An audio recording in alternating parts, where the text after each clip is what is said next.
And it's Monday. Kids, how the heck are you? It's Monday. This is the Rants of Izzo show here on Spreely TV, Spreely Media. And I know you're like, what? Okay. What did I stumble upon? Well, number one, this is a pre-show. It's like I don't talk to anybody for the first several hours of my day. So when I jump on this and I gotta start talking to all of you awesome people live, I gotta warm up the pipes and everything, right? And we'll get the video in a second here, so don't worry about that. All right, so what does that mean? That means that in 2 minutes, we're live here on Spreely TV. A lot of you guys do not get the pre-show because you do watch live. And many of you are in a chat room. If you're like, hey, how do I get a part of that chat room? If you look at the the caption, or not the caption, the narrative of what this show's all about, you're going to see a link to a Telegram app. I know we have chats everywhere, right? Spreely.com has an app of the chat room. Rants of Izzo has a chat room, and the other inferior garbage social media platforms that some of you may be watching on that we have to stream on because it still is marketing.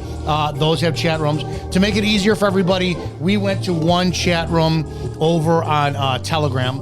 Right, so that's Rants of Izzo show on Telegram. And if you don't see it, you can send me an email to rantsofizzo@gmail.com, and I'll be more than happy to send you the link for it. Also, do not forget, let's take a look at this together here. If you want to see what we're all about, this is Spreely Media, Spreely Digital, right? All about Spreely Media. The concept behind Spreely is simple.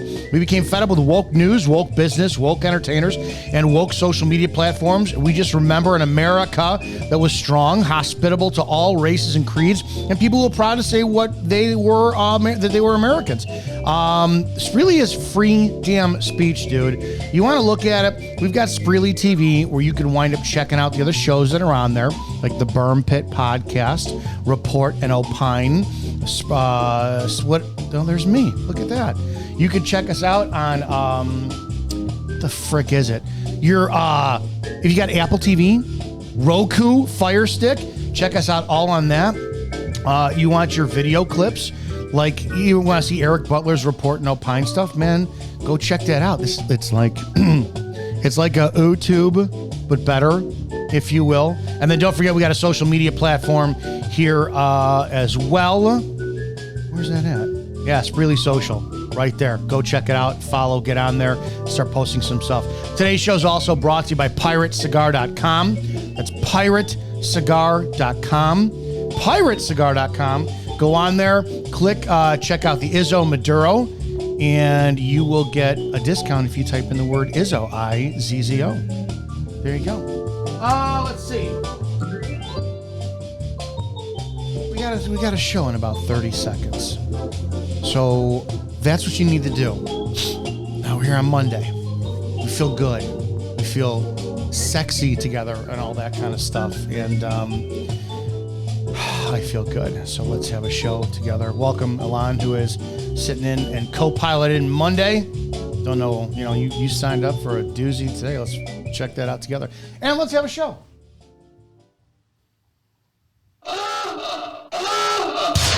Prepare yourself.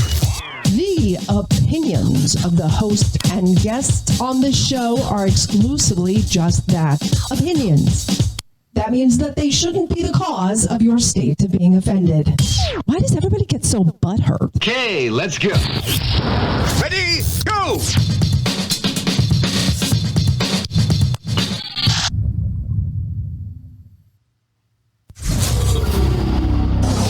Sit down, shut up, and pay attention. Damn! This is the Rants of Izzo Show with your hosts, Dominic Izzo, from porn to politics. We touch every third rail we can find. You might want to put your headphones on so your mom can't hear this. It's been called the most entertaining 60 minutes on the internet, and it starts now. Let's do this. Hey, good afternoon, Monday. Welcome, Rants of Izzo show here at Spreely TV, Spreely Media. Hope you guys are doing great. It's going to hit about 100 today out here in Chicago. I am not going out in the bike. It's just not going to damn well happen. And I'm going to keep my ass inside where the air conditioning is all day long. Welcome, Elan Muellen. How are you today, dude? What's going on? How you? I'm doing good, man. How are you doing? What state are you in? I'm in Florida. Yeah, it's fucking balls hot there every day as well too. So It's so hot and humid. Your audio just got amazing. I don't know what happened. I was raising it because I thought it was quiet. Now it sounds incredible. that's not bad as well. What part of Florida are you in? I'm in Fort Lauderdale. I was in Tampa in January, and I've been to Orlando in 2020. And I was in Orlando, and I was in Orlando in October of 2020. It was like, and I was wearing a suit, and I was like, oh, this is way too much. And January was like 60s, mid 60s was okay. During the summer, it's just so humid and hot here. It's like being in a swamp. You go outside and you actually feel the air, like the water inside your lungs. It's crazy. It's not a good feeling. And you're the fastest state and fastest growing state we have. Simple as that. All right, it is Monday, so we have to have a recap of Chicago violence first. I know that you're not from the area, but I need to play. We're going to do guess the shooting victims because it's Monday, and I need to redo this starting on Mondays after a long weekend. So how we play this is simple. I just ask you questions and you take guesses. So as people know, Chicago, Illinois, which the state of Illinois has nearly 13 million people. And the city of Chicago, which is down like 60,000, 70,000 residents in the last 2 years, has about 2.7, between 2.5 to 2.7 documented million documented people. There's clearly a lot of undocumented people as well there too. They have some of the strictest gun laws in the nation, but that doesn't really stop people. So we need to guess for this weekend's total numbers. So we're going to go the weekend, the month, and then the year. All right. So Ilan, we had a hot weekend. It was really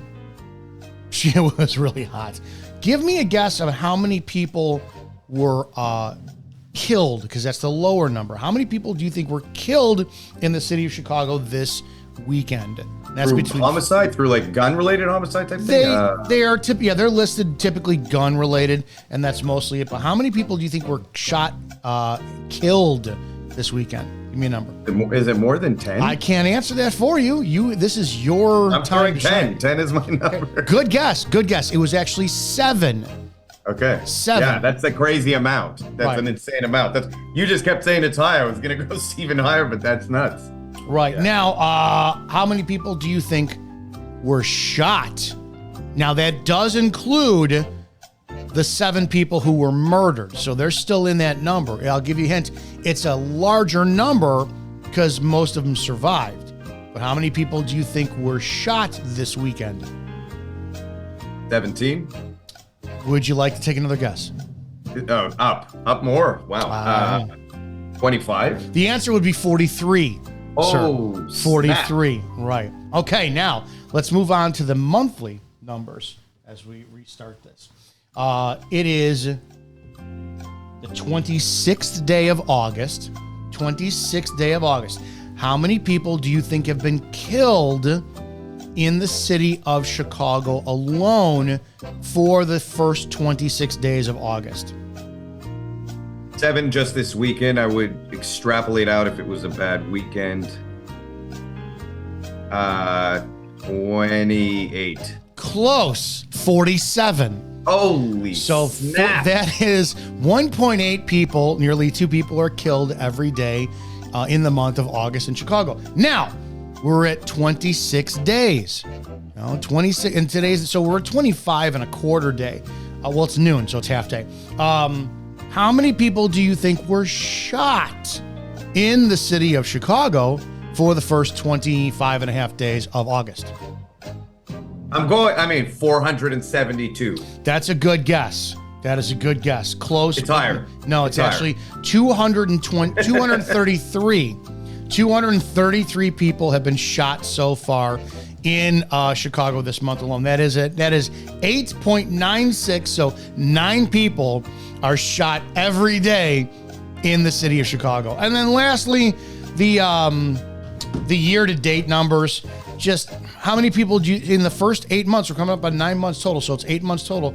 How many people do you think were killed in the city of Chicago in the first 8 months of this year? an average of 40 a month times. We're in the 300s, somewhere in the 300s. Close. That's 408. Okay. 408 people have been killed. How many people do you think have been shot in this year so far, up to the month of August, coming up on September? 1,450. Okay, the answer is 2,063. Yeah. So there are your weekend numbers and year numbers here. We're going to start doing the weekly recap, or weekend recap here, coming from Chicago, and it's a bloodbath. Those numbers surprise you know what's sad? I was actually aiming high, because like I don't keep up to date with murder stats. It's just not something I do. And so the first one with 10, yeah, I aimed high. It's pretty tragic. And the irony there is all of it's illegal firearms. So. Oh, dude, it's horribly tragic. It's when you think about it, yeah, it's a fun joke, right? But it's like fill a room. Like I went to, I use like for reference, I think there was 32 kids in a classroom when I went to grammar school, and I could still see that school being like one classroom being pretty full. 43 people killed in one weekend. It's like, holy, I mean, I know this too. So the town I worked in had 3 fire stations.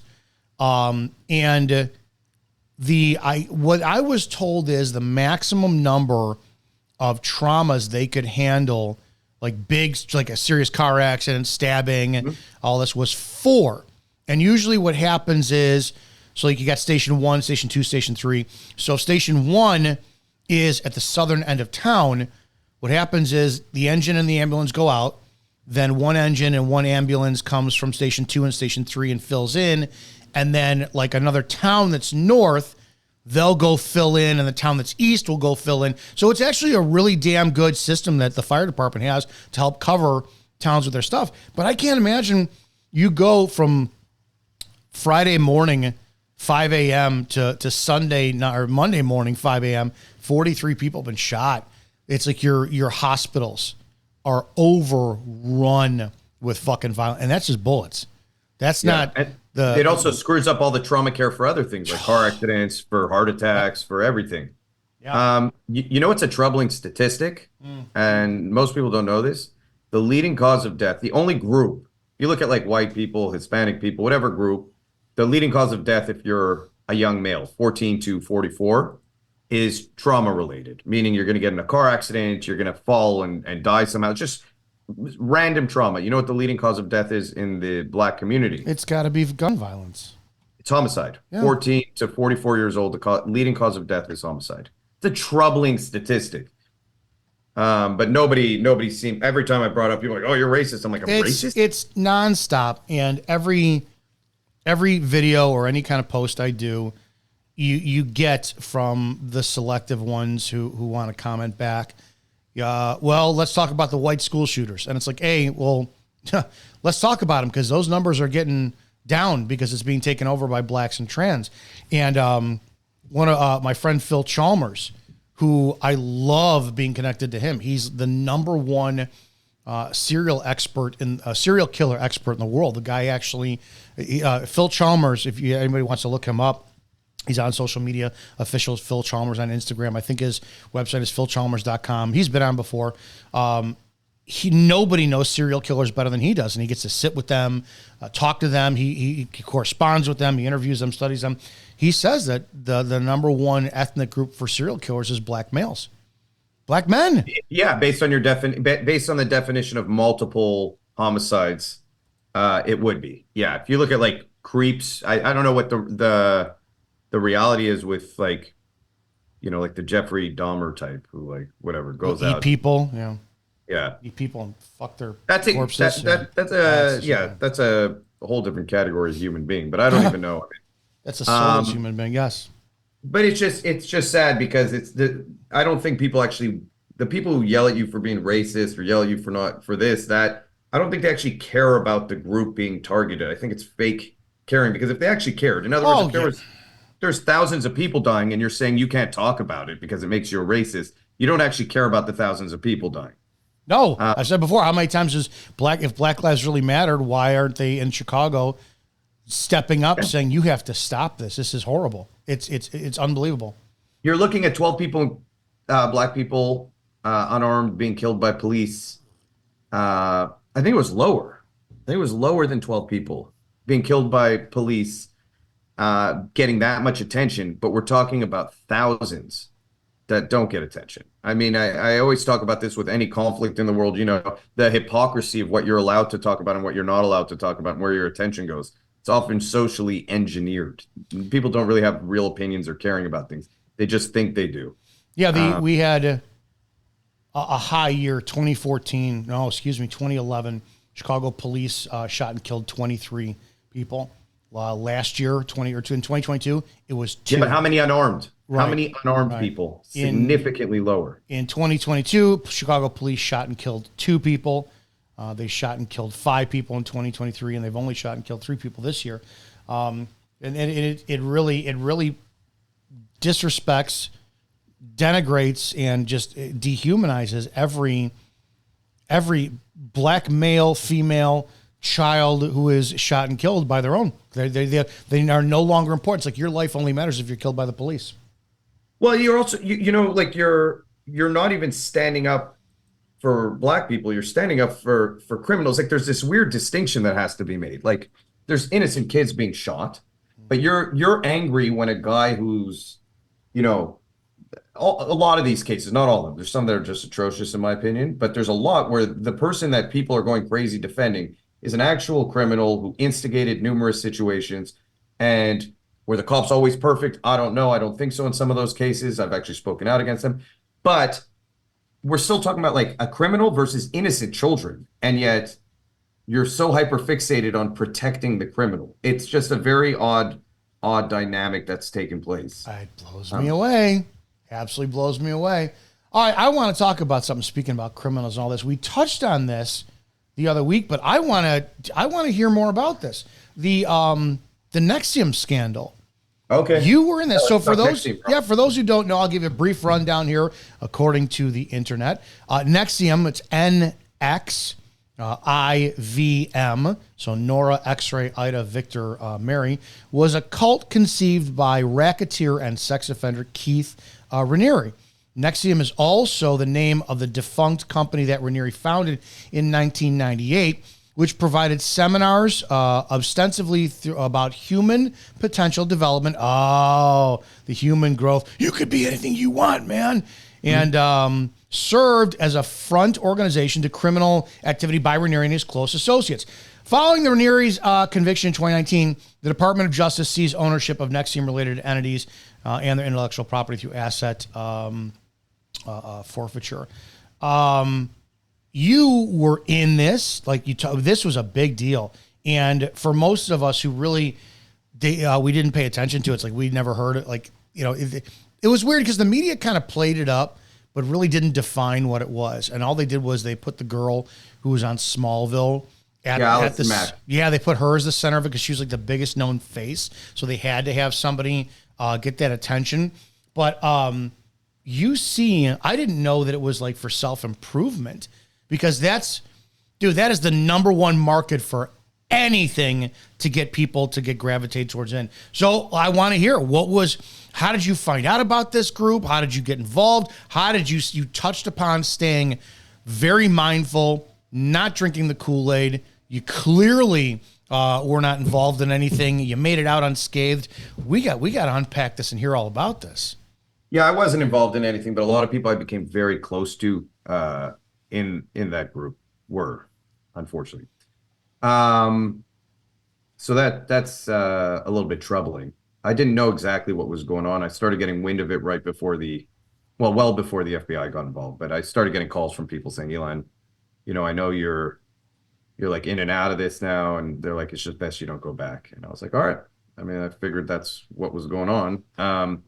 So it started off with, I was in I have an acting background. A producer buddy of mine who is a very close friend was like, hey, I'm doing this self-improvement thing. It's exclusive. You have to kind of be invited in. I think you're perfect for it.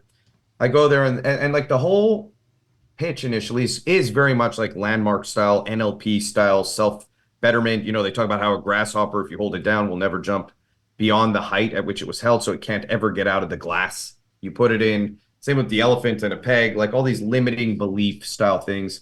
Then they talk about how people are fractured. There's two parts to you. This is actually important in terms of how they later really kind of break you down.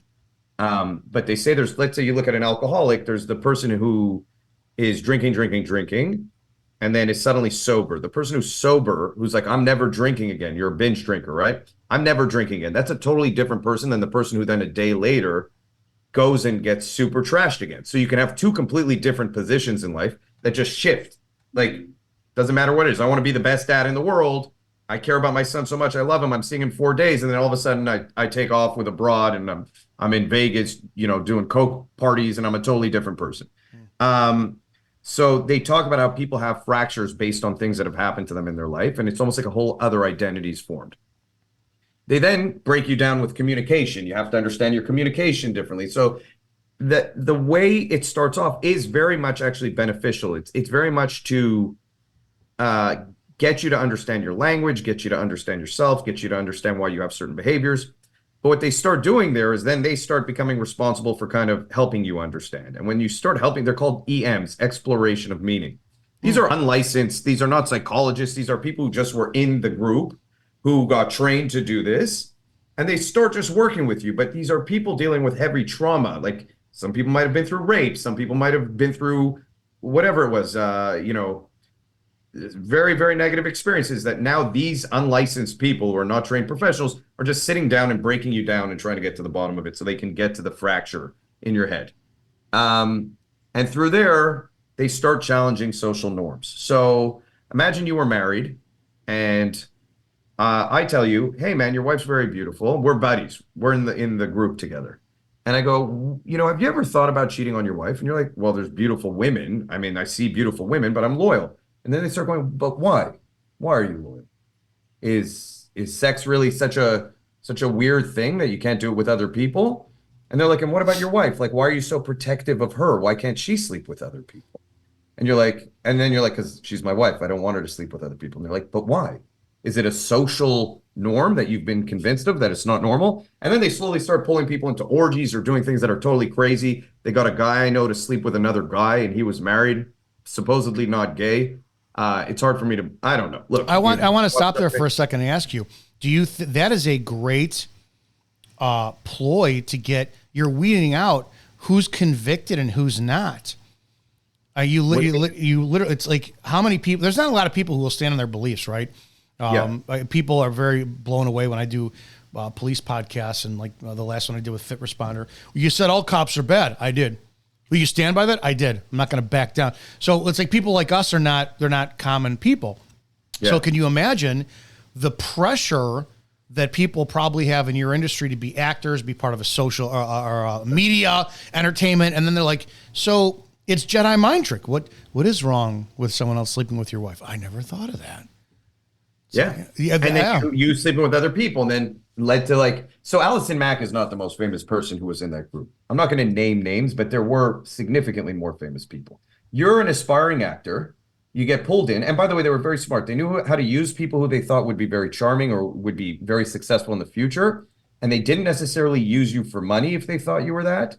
They charged me very, very little. They didn't charge me actually for a lot of the time. They just said, we just want you to work with us and do what you're doing. And then they would charge other people, I found out, significant amounts of money. So if they thought you could benefit them, they would just kind of work with you and make you feel more special, kind of try and build you up. And then you can go out, you could recruit, or you could, they think you're going to become a famous actor, that you'll still be working with them. So whatever skill set they thought they could nurture in you, they would do that. And they had a lot of connections, actually. It really started getting out of hand when they divided it up into two groups. So Nxivm is not actually all it is. There's something called SOP and Jeunesse. SOP was for men, Jeunesse was for women. And they said that's because there's such differences between the two that we can't just keep you in this group. We have to divide you up. Now, what happens when you take a group of men and put them in a group together and a group of women and put them in a group together, you can create very strong bonds. There's a lot of actually social experiments that discuss this, the mentality of social bonding in order to sway opinion or to get people to actually behave in ways that they would never otherwise behave. And so they use that as a technique also.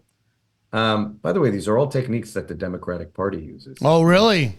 Cult behavior. If you want to look at textbook cult behavior, progressivism in its very nature, with the breakdown of identity, with the recreation of false identity, with the social bonding mechanisms they use all types of really classic cult-like tactics to get people to. And look at the behavior. I mean, you see it on the left that people are literally brainwashed, denying things they see with their own eyes, willing to turn in their own family. Like, we're out bashing Scientology and like all these cults. You had people during COVID literally calling the government on their own children or their own parents. So I'm not going to go off track, but I just want to say there is cult-like behavior in progressivism that has to be acknowledged. But regardless, this SOP thing was all about men being very misogynist and telling you women are parasites. They can't. And there's this whole thing about parasitic behavior. You're either producing or you're parasitic. Those are the two states you can really be in. They do say there's someone who's completely neutral, but it's extremely rare. It means you're putting out exactly what you're getting in. It's almost impossible.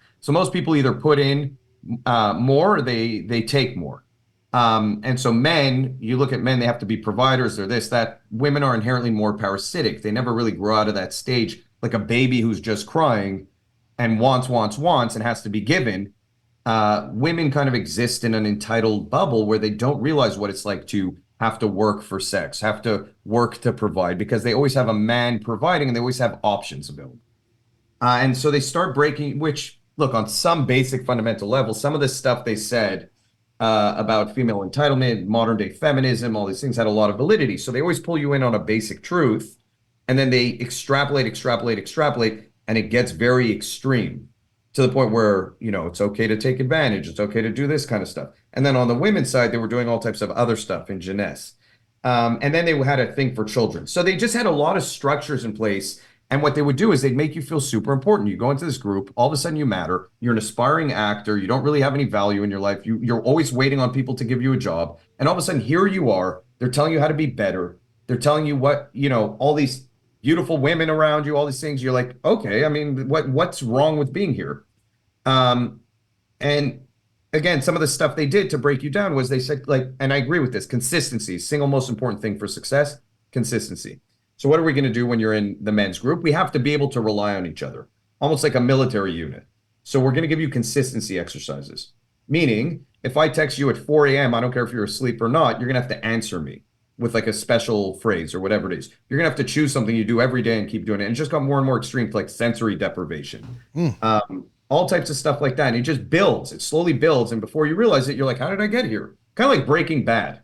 Breaking Bad, he starts off as a guy who has cancer, who just wants to take care of his family. And by the end of it, he's a kingpin who has killed people and is one of the most, legendary drug dealers in human history. That's kind of how cults happen, I think. I don't know if the intention is there from day one. I think Keith Raniere was just an egotistical, narcissistic maniac. And people bought into his narcissistic stories, his false stories. And so you become a legend-like figure, and it becomes so easy to take advantage of people, and power corrupts. That's influence. That's the definite, like, influence and manipulation. They're the same thing with different intentions. But it's like, it's like how many people they create their own legacy and then explain, like they weave the story to somebody else, and that person believes them. Dude, we've seen that. We're in the martial arts world. How many gurus do we know? Oh yeah, it's 100% martial arts, like no touch knockout behavior, or traditional martial artist who's never fought a day in his life and is like I used to believe like the 75-year-old kung fu master could beat up the 23-year-old competitive athlete. Like I used to believe it because I'm like, oh, they have 70 years training.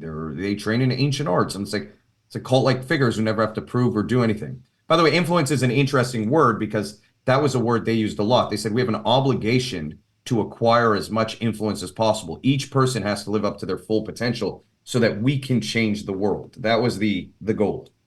That's one of the most powerful. That's one of the most powerful tools there is. Influence everything. Mm-hmm. You look at sales, like the space I'm in, network marketing, right? The pyramid scam I talk about all the time. Everybody has the exact same goal: sell products, recruit people. But the people who are 6, 7, 8, 9 figure earners, they are the most influential.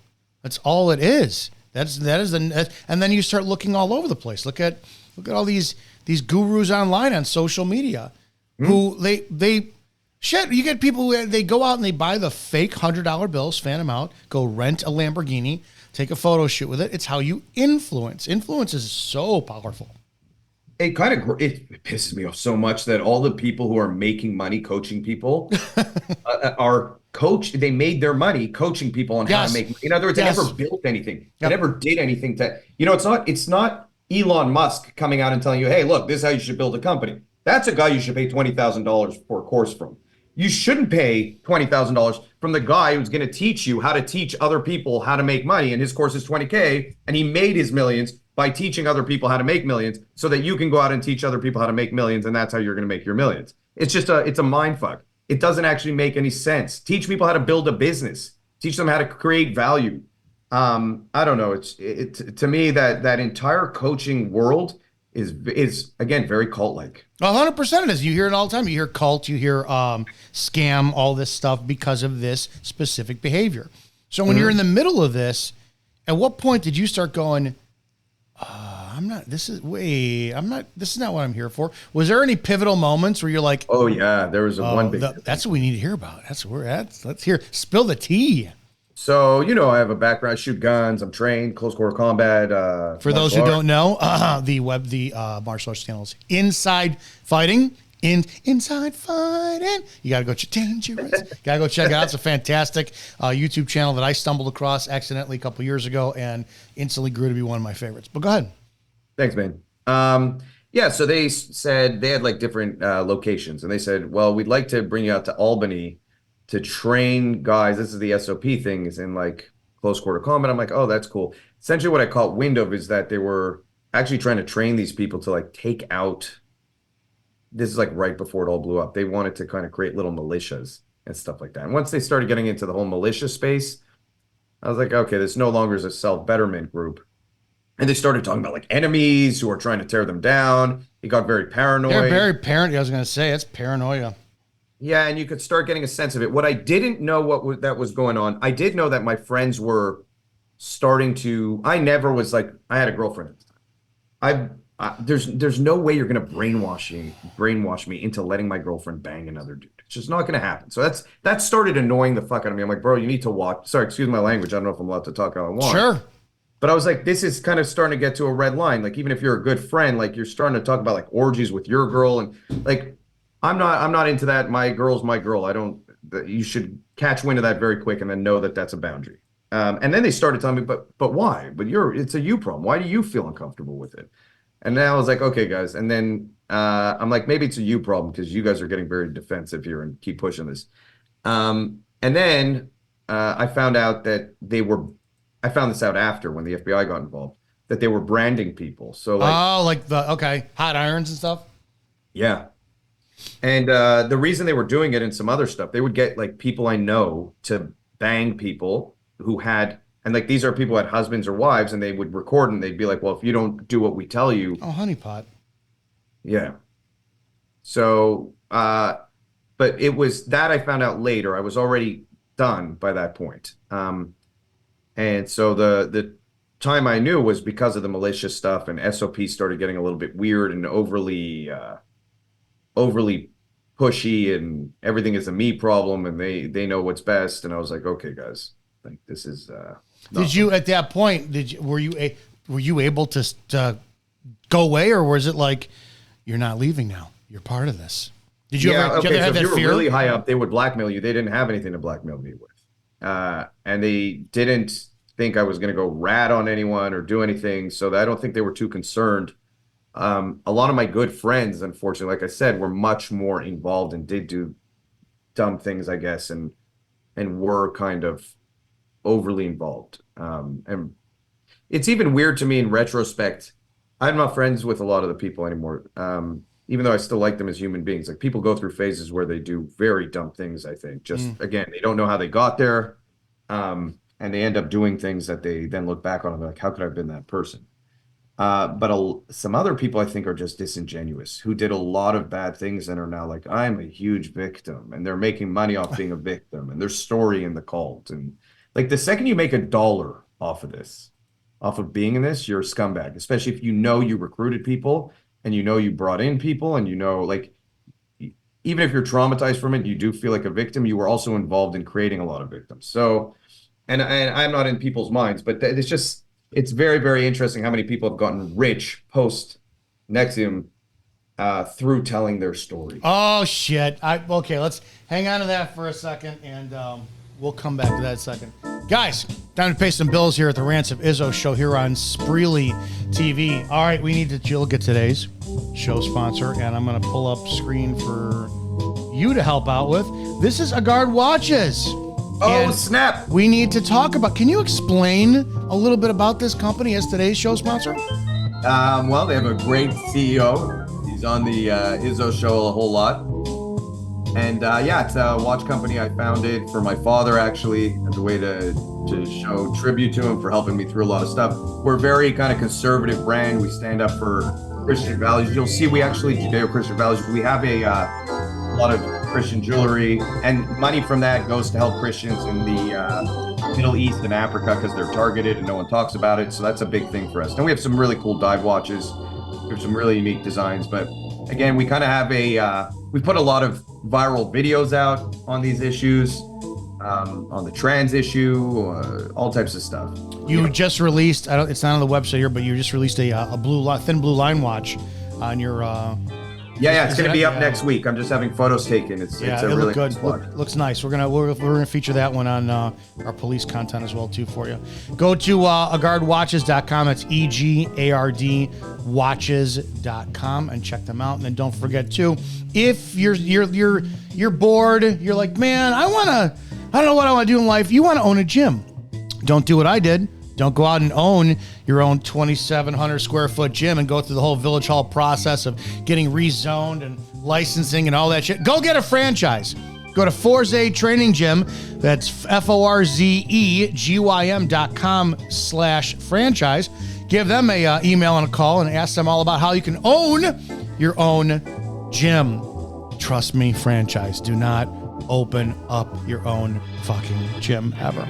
And then don't forget, as usual, check out Spreely.com. All things speak freely. If you like the show, share the show. Go ahead and share the link, either the podcast version, the video version. If you missed an episode, go to SpreelyTV.tv and you're going to see, oh, look, I saw this. I didn't see, holy crap, I got to check this one out. Just share. It's a grassroots effort to grow the network. We do have some awesome hosts coming on, being a part of this network, which I'm happy to be here. It's awesome because we can say whatever the fuck we want, even though somebody said to watch my mouth. Is what it is. All right, that's it. If you want your business featured on the Rants of Izzo, go ahead and send me a text message to 708-982-0974 or an email to rantsofizzo@gmail.com and we'll promote your show, all that, or your business. All right, before the break, you were talking about, you're being very polite and you're obviously not naming names and all that shit, but you're talking about people that got involved with some stuff. How heartbreaking was the realization? Like I'm a bridge burner. I don't burn bridges. I blow them the fuck up, dude. It's bad. And it's, I think I got that from my mother of all people. She just, when you slighted her, that was it. Didn't matter if she was her childhood friend of 50 plus years. You make a comment, boom, done. And I don't know how I would handle that. So you stumble upon information about people care about, respect, and then you're like, "Ow, that's painful. That's painful," and then you have to deal with it.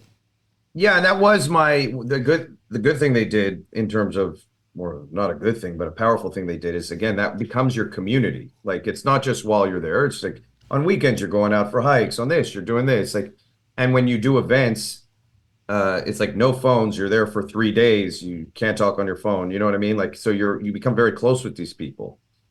Yeah, it's not great. It was more, I was expecting it a little bit, not what actually came out. I had no idea that they were doing some of the things that they were doing, but I did know something was up and something wasn't right. So, and then it kind of blew up as a big story. It was more just disbelief. It's like, what is going on? Like, how did this even happen? Because you want to believe that people are innocent when you like them. And you want to believe that people are fundamentally good. And so it is a bit of a mind fuck in terms of trying to understand why people do the things they do, why things happen, how people can be swayed to do things. It kind of led me down a path of trying to understand human behavior better. So again, ties into current politics tremendously, because I do feel very similar about some of the things I see in politics. You've got 27 credits listed on your IMDb, and I have an IMDb. I can't believe they actually put me in for a Vice News once. Like, oh my God, I'm on IMDb. 15 years ago that would have been a massive thing for me. A friend of mine's name is Guy Narduli, and he's a Chicago-based actor, and he's been in a bunch. He's just like you. He's been acting for a long damn time, and he's actually been in several episodes of Tulsa King. And when I'm watching Tulsa King with my father, I'm like, holy shit, that's Guy. It's like I had this massive swell of pride that he never quit. He kept going, and he's getting this awesome break. To see you in The Walking Dead is like, damn, that's fucking awesome. How did this not break your spirit for acting or like the industry? Like you're still it did. involved? So this is just one thing. I think the industry is entirely toxic. Very hard for me to care about Hollywood. I like acting because I like acting. I've always loved it. I liked it because it was a good way to challenge certain things. Art. That's the purpose of art. I think to challenge things we can't talk about. Comedy, right? That's why I'm so anti-censorship, because if you look at what's going on in comedy, you can't laugh about things anymore. How are you ever going to deal with them? So acting was like that for me. But then when I've been to some parties that are just, forget cult behavior. Some of the stuff that goes on in Hollywood is just absolutely disgusting at some of these parties, and some of these events. And so there's a very, very, very malicious, insidious backside to Hollywood and to fame, and just people taking advantage. You're talking about like similar concept. People are parasitic. They need you to succeed. Like there's a lot of people who their entire life is, oh my God, I just want this so bad. This one person is the person who's going to give it to me. I'll literally do anything. And their whole identity is around that. So that's very, very dangerous. And it just leads to people who can literally do whatever they want to people, and people who will do anything to get what they want. I don't know who's innocent in that whole exchange by the end of the day. People just become completely toxic across the board. I started getting turned off from Hollywood before all this. I just still like working, and I put myself on projects where I feel like I don't need to get overly involved with people who I won't want to be involved with. I was vocal about a lot of stuff, conservative issues, and I got dropped by my manager. I got dropped by my agent. I asked them to submit me to Daily Wire, to Angel Studios, and Blaze was doing some movies. So I said, hey, there's projects out there. I could work on these projects. These fit my beliefs, and I think it would be great to work on some of these projects. It's money. They wrote me back like, this is the direction you want to go. You should probably find someone else to work with. I said, because of Angel Studios, you know what I mean? Like they're doing Jesus films. What's the danger here of me doing an Angel Studio project? Anyway, then a month later, they just dropped me. They said it's not working. So that's the reality of Hollywood. I'm hoping that a stronger side industry pops up. Conservatives just don't make good films, a lot of them. It's sad. They're just not artistically inclined, I guess. And so that needs to happen, because it would be really nice. I know Daily Wire's trying. I don't know if they've had any home runs. They have with their documentaries, but that's because it's appealing to people who want to see like the What is a Woman, and now they're Am I Racist? But I don't know if their narratives have been. I haven't seen anything like, maybe Mel Gibson's going to be the guy to do it. How do you see? Oh, I want to talk about him for a second, too. How do you see the industry going where, like someone like me, huge movies were everything to me because I was very introverted and I lived vicariously through movies. And like one of my first jobs was Blockbuster Video. I loved it 4 years. And when 2020 hit, and then I started hearing all the rumors about Pizzagate and Tom Hanks is in charge of the pedophile stuff. And then I would be so addicted to looking at Ellen and her ankle monitor, and she's wearing a sweatshirt that has Wilson on there, and it ruined movies. I had thousands of DVDs a home theater system. And I'm like, damn, I don't have passion for this anymore. And now I'm dreading, like, I have not seen yet the latest Indiana Jones film, which that should be a movie that I was clamoring to go watch because it was my age. The first three were awesome. Yeah, it was okay with it. It was kind of glad they brought Marion back for the other one. But I'm paranoid. I don't want to see a woke film. I just don't. Yeah. I didn't see it either. Is Hollywood, is this just the damn direction? And we're not, A, we have nothing original anymore. B, everything has an agenda. It doesn't seem like you can go and actually enjoy. It was supposed to be you go escape for 90 minutes. Then over the years it became 2 hours plus. That was the escape. Now everything is like there's a social message in it. Is that ever going to stop? No, not in a subsect of the industry. It's never going to stop. With the money's coming in from China or it's coming in from, depending where the money's coming from, it's going to have that messaging behind it. Now, that doesn't mean that there's not, but you see it more on TV. You're seeing more conservative TV shows that pop up, or not openly conservative, but the archetypes of what people are playing are more clearly conservative. And I do think that there's a sub-industry that exists there. I think the woke agenda is sadly everywhere. I think it's in media. I think it's in politics. I think it's in news. I think it's in the stores we go to. So I don't think it's a specific problem to Hollywood. I just think Hollywood's a very powerful tool. But yeah, I don't watch movies as much as I used to. I'm just not interested. I also think most of them suck nowadays. There's a whole lot of issues with Hollywood. AI is a massive issue in Hollywood. It's gonna. Isn't it amazing? Isn't it amazing how it went from it was 19? I think Jurassic Park came out in 1993, and we were all like, "Oh my god, this is amazing!" Now we're like, "It's AI." Like everything, they don't even use it looks like squibs anymore for gunshots. It's like, all right, there's the post-production, whatever. I was watching. I'm a huge Alien franchise film, Ridley Scott, whatever. And I was watching. I sometimes I daydream and I drift off and I'll watch clips of James Cameron's Aliens on YouTube, and I'm like, I can't believe how unbelievably phenomenal this movie was. You fast forward today, I want to see Alien Romulus because I heard that it's actually like actors. Throwback. Right. So it's like it's not CGI or not AI. How soon until all of a sudden it's no longer Brad Pitt, but they've got Brad Pitt's likeness and he could be in his 50s for the next 70 years. Yeah, well, pretty much now. AI is expanding so fast. It's improving so fast. Practical effects will always look better. There's something about I like horror, I like sci-fi. You look like 80s, 90s, that era.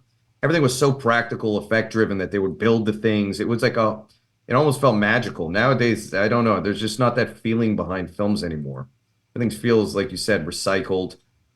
Soon we won't have actors. We'll have AI actors. That's actually coming. I don't even think we're going to need to film stuff anymore. AI is getting so efficient at creating scenes just off prompts that I think within a shorter amount of time, because I was a disbeliever in AI. I was like the kind of guy who was like, AI is never going to be able to beat humans at art. There's something about art that's the human spirit. That's the human soul.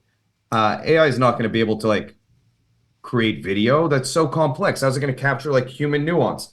And I've been art was the first thing that AI took over, right? I thought AI would take over regular industry. That's actually taking longer. Art was the first thing that AI was like, no, we're better. I'm a computer. I'm better than you at art. Dude, think about how many art is interpretation. How many of these clowns will have YouTube or YouTube and Instagram channels that have hundreds and hundreds of thousands of people. And what do? They stand there, put a banana on their head and staple it. And they call that art. And people, half the people are mocking it. The other people are like, okay, it's subjective. Or the people who will literally finger paint and that your kid could do it and call that art. And there's the money laundering aspect of it in there. But now how do you compete with AI?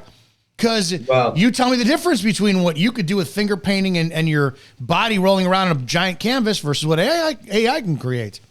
Well, you're going to have, again, a subsect of the population who wants real things, no matter what. It's kind of like why people still like watches. But I have a theory about modern art, that modern art, contemporary art, is created to dumb down the population. Mm. If you look at like Marxist ideology, modern art is perfectly Marxist. It's rising the lowest quality. It's picking up shit off the ground. And I did this. I remember what famous gallery I was at. But my friend took a dump in the bathroom. I said, "Don't flush it." And I put a little sign saying, "This is art, do not flush." And we sat outside and people went in and they were like, "Wow, what's the meaning here?" I'm like, this is literally intended to dumb people down. That's the goal of this. Because if you can get people to appreciate that, then you've destroyed their objective reasoning. Um, and I think that's literally what that's there for. So I'm not so mad that modern art will hopefully die. It's a money laundering scheme. You're paying $60 million for a blue canvas because you're trying to clean money. So that's a big thing. That'll always exist. Always the running joke. And I was an art student in high school. It was always a running joke when you got your assignment. You just had a big sheet of white paper, a big canvas in front of you. It's a cow in a snowstorm. There's no more grass. It's like, okay, there you go. I understand that. Yeah, A+. Yeah, that's 100% correct on that one. One of the biggest problem I think with conservative films is I've seen some of their films. I do like what was his name? Kirk Cameron went off in the Christian direction, and he had some good films out there. I watched Fireproof and a nice film. No, But yeah. can I tell you what the problem is? Okay, Yeah. look at us. I'm more of a gritty person. I'm more of a person who wants to see things that are not pretty, that are real. You know what I mean? And a lot of the stuff in my very nature, in how I may present myself and how I am fundamentally, is not. I'm not the perfect Christian type thing. I'm not the perfect religious person. If you look at like my life, who I am, how I am, and so I kind of want to see the shit and the gore and Yes. the disgust and the vulnerability and like the worst parts of humanity. That's what appeals to me a lot in film. We're alienated, and what you're saying is completely correct, because where do we fit in? Because I'm not on the I can't associate with clean, squeaky Kirk Cameron and the moral lesson from that. So okay, I understand. I do need the organic ongoings of this world, and I don't know how to insert that message in there too without being a clear inserted message. I wouldn't mind if they put something in there, and it's like, if you really look like anytime that there's a Hollywood outward association to Christianity or Catholicism, whatever, it's vilified. They had a great movie that was supposed to have a part 2 that Daniel Craig starred in.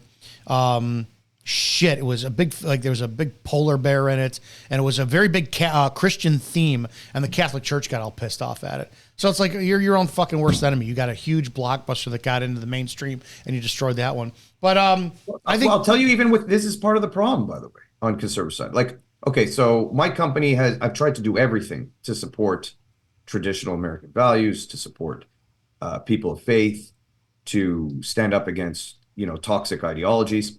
And then we had one ad or one picture, it wasn't even an ad, of a girl wearing our hat. And she was wearing kind of a low-cut blouse.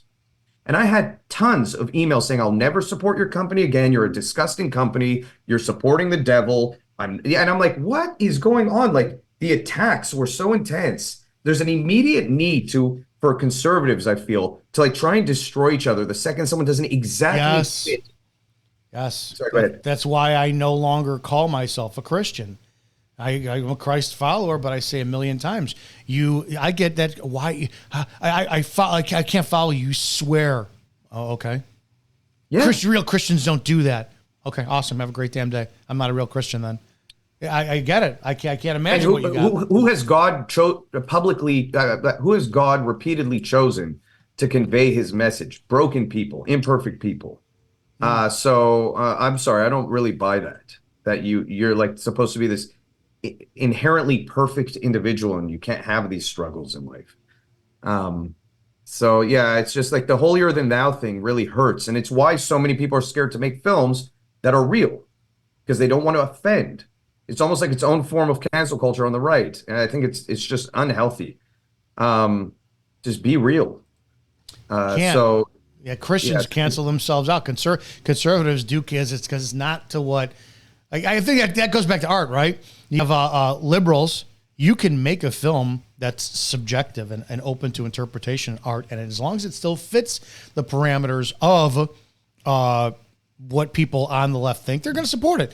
I fall guilty too. Like, I haven't watched The Chosen.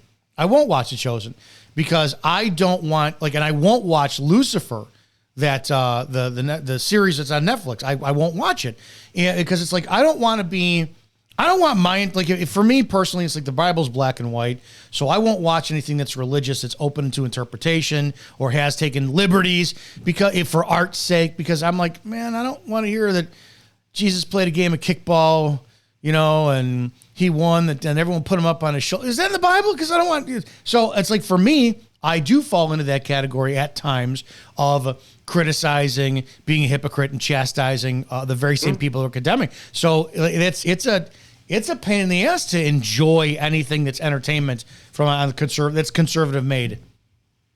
Yeah, and if you look at the left, they're inherently collectivists. So they have a collectivist attitude. On the right, some of the strengths of the right, which is one of its biggest weaknesses, we see ourselves as individuals, and so we take pride in that. And so you'll see in politics, the left support the most vile people and just repeatedly defend them or ignore basic realities. And on the right, you'll see people criticize each other over small things and kind of, self-implode. It's why the left can keep growing and growing and growing at such a velocity, because, again, people are willing to just be blind to the bad. So it's the same thing in film. It's the same thing in business. It's the same thing why companies tend to support leftists more, because they get more support back. But I will say this, that's actually wrong for me to say. I do get a tremendous amount of support and positive responses for the messages we put out. It's just sometimes there's a quick turn on the smallest dime, instead of having a little bit of leeway saying, okay, it's just a blouse. Like, I'll reach out and I'll say, hey, this doesn't really fit my values. I just want to let you know. There's a big difference between that and an attack. So it is a little difficult sometimes. Have you thought about getting behind the scenes, behind the camera, doing, since you're very well versed in the industry, what about you becoming an agent? What about you producing work? What about you? I directed a film. This is tough also. I directed an incredible documentary. I'll send it to you. I guarantee you, if you see this documentary, you're going to be blown away. We have Jordan Peterson in it. We have Roseanne in it. We have Alex Jones in it. We literally have, like, the best people you can have in it. I created a fake reality TV show where I got people to destroy each other's lives based on social pressure. It's called Canceled. And we got dragged on by so no one on the left will touch it. No one will touch it on the left, which leaves me like 3 outlets to take it to distribute it or show it. And all of them kind of played me for a significant amount of time, saying we wanted competing with the other. And then, like, no, we want our host. We want this. We want, like, Michael Knoll or whatever the person is in it, whatever, you know what I mean? And I'm like, well, like, this is my project. I need an outlet. I need a platform. Like, everyone's on the right is very kind of, it's my business. I need to grow my business instead of support and help grow other people. It's very capitalist in nature, which I'm pro, but it becomes very difficult because there's not enough distribution channels. I can't go to Netflix. I can't go to Prime. I can't go to Paramount. I can't go to HBO. None of them are going to take this project. So I have this project sitting here that's incredible. I don't know what to do. We have outlets now that are starting to say, okay, well, we're actually interested. Have you talked to Spreely?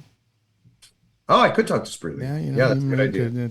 It's kind of got a big distribution platform, and I'm just saying, Spreely might be. You got their numbers. Yeah, I'll hit them up. That's a good thing. All right. All right. Shit. Yeah, we covered everything. We talked, man. But the biggest thing, I want to know the biggest thing that,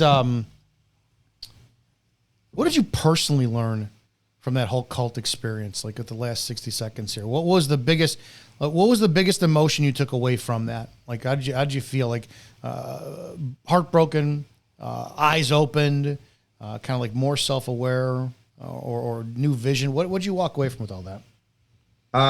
2 things. I gained an awareness that good people can do bad things. I think that's a big one. And more self-aware, question things more, don't just trust in people, and don't allow an environment that makes you feel good to sway your values in any way, shape, or form ever. You got any projects coming up you're going to be doing? We're going to see you on the big screen anytime soon? It's possible. I'm waiting on it. Yeah. Can you give us like the genre of what it would be? There's just a couple TV shows that I'm in producer sessions for. So hopefully it works. You never know. I had somebody who got me on Boss with Kelsey Grammer when he was like playing the mayor of Chicago. And then I was in Divergent and oh, no way. Fucking 18-hour day to sit.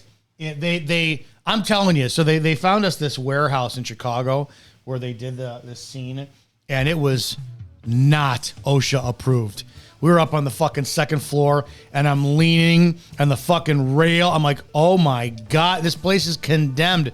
It was 18-hour day for everybody just to see my side profile because the director liked how I scowled at one of the main bad guys in the film. And I'm like, you want to come back for it? I'm like, no, I don't. You got to enjoy the asbestos. Yeah, probably. Craft services was amazing. The food, I can't believe. I'm like, this alone was worth it.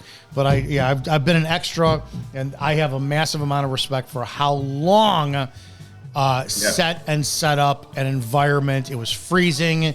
I do have a lot of respect for the production work that goes into it, which you guys do. All right, A Guard Watches. Go check them out. They're actually, I tell him they're timepieces. Freaking fantastic gifts for people or for yourself. I think you should take a look at them. He's got a Blue Line watch coming out to show respect to law enforcement. We, of course, will be featuring that one. And go check out Spreely TV.